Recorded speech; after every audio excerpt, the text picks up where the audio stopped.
विद्यार्थी मित्र हो, आज आपण इयत्ता 12वीमधील फिजिक्स विषयाचा 7वा चॅप्टर जो आहे तो आपण या ठिकाणी सुरू करतो आहे. चॅप्टरचं नाव आहे या ठिकाणी वेव्ह ऑप्टिक्स. 7वा चॅप्टर आहे हा. सेक्शन 2 म्हणूया आपण ह्याला. लाईटमधला हा फर्स्ट चॅप्टर आपण या ठिकाणी आज काय करतो आहे, सुरू करतो आहे. तर त्याचं इंट्रोडक्शन जे आहे ते आपण या ठिकाणी पहिल्यांदा बघूया.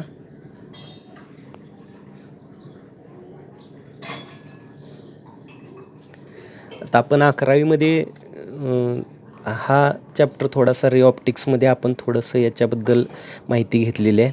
आपण त्या ठिकाणी पाहिलं आहे की लाईट ही एका स्ट्रेट लाईनमध्ये एक ठिकाणाहून दुसऱ्या ठिकाणी जाते आणि त्या लाईटचा मार्ग जो आहे तो त्या ठिकाणी चेंज होत नाही जर ते मीडियम हे होमोजिनियस असेल. म्हणजे एकाच माध्यमातून लाईट जर एका ठिकाणाहून दुसऱ्या ठिकाणी ट्रॅव्हल होत असेल तर लाईटचा जो पाथ आहे तो स्ट्रेट लाईन राहतो आणि तो चेंज होत नाही.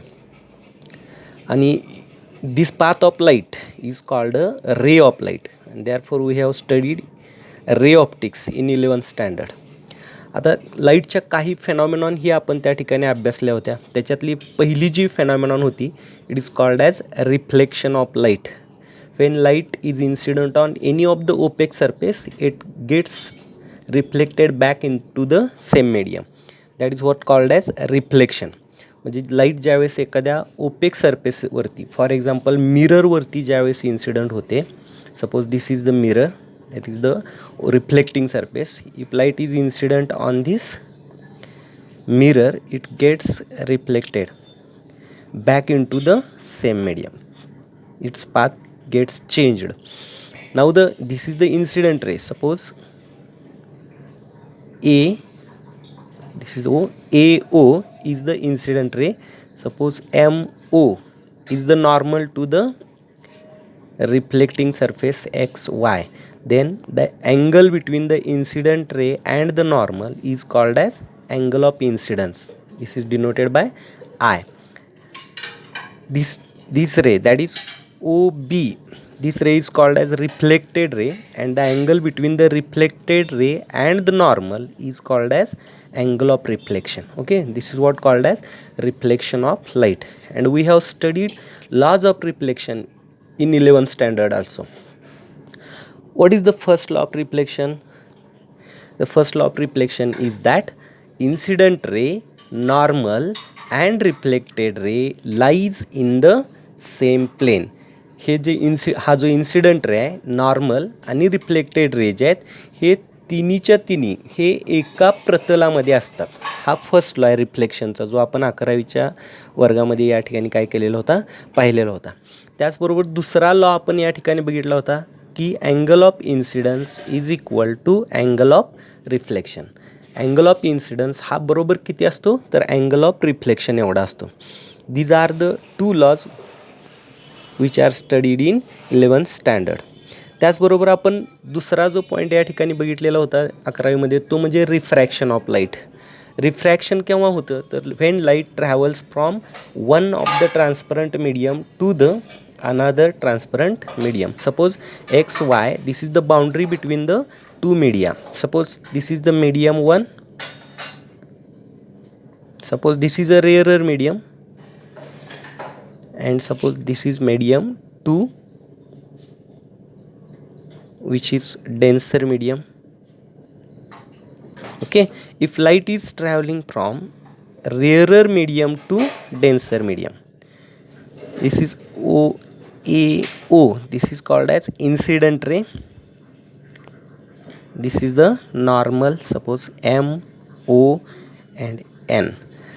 ज्यावेळेस लाईट एका ट्रान्सपरंट मीडियममधून दुसऱ्या ट्रान्सपरंट मीडियममध्ये जाते त्यावेळेस तो लाईटचा जो त्याचा मुख्य मार्ग आहे तो चेंज होतो आणि लाईट दुसऱ्या माध्यमामध्ये दुसऱ्या पाथवरती काय करायला सुरुवात करते, ट्रॅव्हल करायला सुरुवात करते. Suppose this is OB. Okay, then this ray OB is called as refracted ray and AO is called as incident ray. Again, the angle between incident ray and normal, it is called as angle of incidence, and the angle between the refracted ray, that is OB, and ON, that is normal, is called as angle of refraction. This I is called as angle of incidence, and now this R is called as angle of refraction. आता या रिफ्रॅक्शनचे पण दोन नियम आपण ह्या 11वीमध्ये काय केलेले होते, बघितलेले होते. जसं आपण रिफ्लेक्शनमध्ये पहिला लॉ सांगितला की इन्सिडंट रे, नॉर्मल आणि रिफ्लेक्टेड रे हे एका प्रतलामध्ये असतात. त्याच पद्धतीने आपल्याला इथंही सांगता येतं की incident ray, normal and refracted ray lies in the same plane. हे तिन्हीच्या तिन्ही कसे असतात, एका प्रतलामध्ये असतात. रिफ्लेक्शनसाठी जो आहे लॉ आहे तोच रिफ्रॅक्शनसाठी आहे. रिफ्लेक्शनसाठी आणखी एक नियम आहे आपल्याला या ठिकाणी सांगता येतो की incident ray and reflected ray lies on the opposite sides of the normal.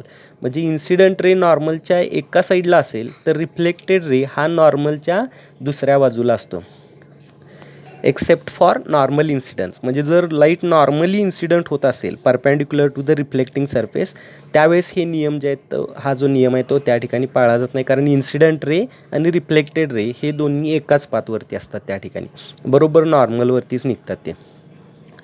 मात्र जर अँगल ऑफ इन्क्लिनेशन असेल इन्सिडंट रेला काही तर त्यावेळेस मात्र हा नियम जो आहे तो पाळला गेलेला आपल्याला बघायला मिळतो. त्याच पद्धतीने इथे आपल्याला सांगता येतं की इन्सिडंट रे आणि रिफ्रॅक्टेड रे हे नॉर्मलच्या अपोजिट साईडला असतात. म्हणजे इन्सिडंट रे इकडं असेल तर रिफ्रॅक्टेड रे हा त्याच्या अपोजिट साईडला असलेला आपल्याला या ठिकाणी बघायला मिळतो.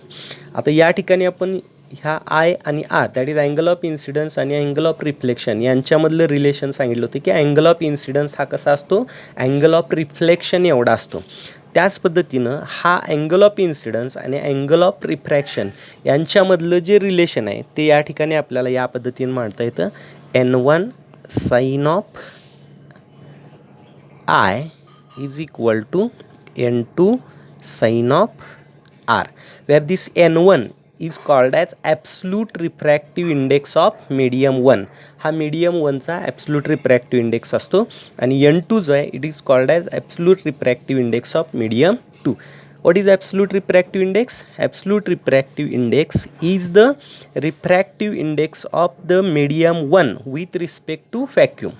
म्हणजे if light is traveling from vacuum to the medium 1, then the relative refractive index of medium 1 with respect to medium 2 is called as absolute refractive index.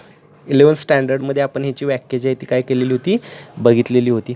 आणि हे रिलेशन आपल्याला या ठिकाणी मिळतं. म्हणजे या ठिकाणी आपल्याला अँगल ऑफ इन्सिडन्स आणि अँगल ऑफ रिफ्रॅक्शन यांच्यामधलं रिलेशन जे आहे ते या पद्धतीनं काय करता येतं, सांगता येतं ना. हाच आपण 11वीमध्ये स्नेल्स लॉ म्हणून त्या ठिकाणी आपण बघितलेला आहे. That is μ21 is equal to,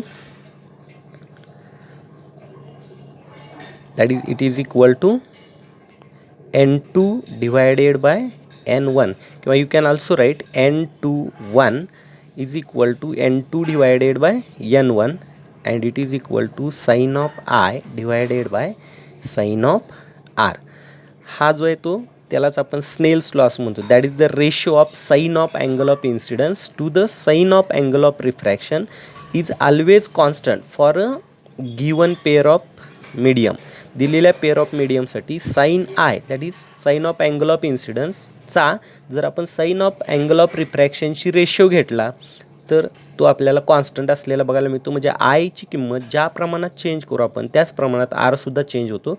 आणि sine I upon sine R हा जो भागाकार आहे तो कसा असतो, कॉन्स्टंट असतो. आणि ज्याला काय म्हटलं जातं, it is called as relative refractive index of medium 2 with respect to medium 1. Okay, this is all about the introduction of the wave optics. हे जे आहे ते सर्वच्या सर्व आपण इयत्ता 11वीमध्ये या ठिकाणी काय केलेलं आहे, बघितलेलं आहे. आता आपल्याला 12वीमध्ये वेव्ह ऑप्टिक्स या चॅप्टरमध्ये काय पाहायचं आहे, ह्या चॅप्टरमध्ये आपल्याला वेव्ह ऑप्टिक्समध्ये, तर वेव्ह ऑप्टिक्समध्ये आपल्याला पाहायचं आहे की लाईट ही एका ठिकाणाहून दुसऱ्या ठिकाणी कशी ट्रॅव्हल होते. याची जी पहिली थिअरी या ठिकाणी आहे ती आपण या ठिकाणी बघणार आहे. याच्यानंतरचा जो व्हिडिओ आहे त्याच्यामध्ये आपण ही पहिली थिअरी जी आहे ती काय करूया, पाहूया. Okay, thank you.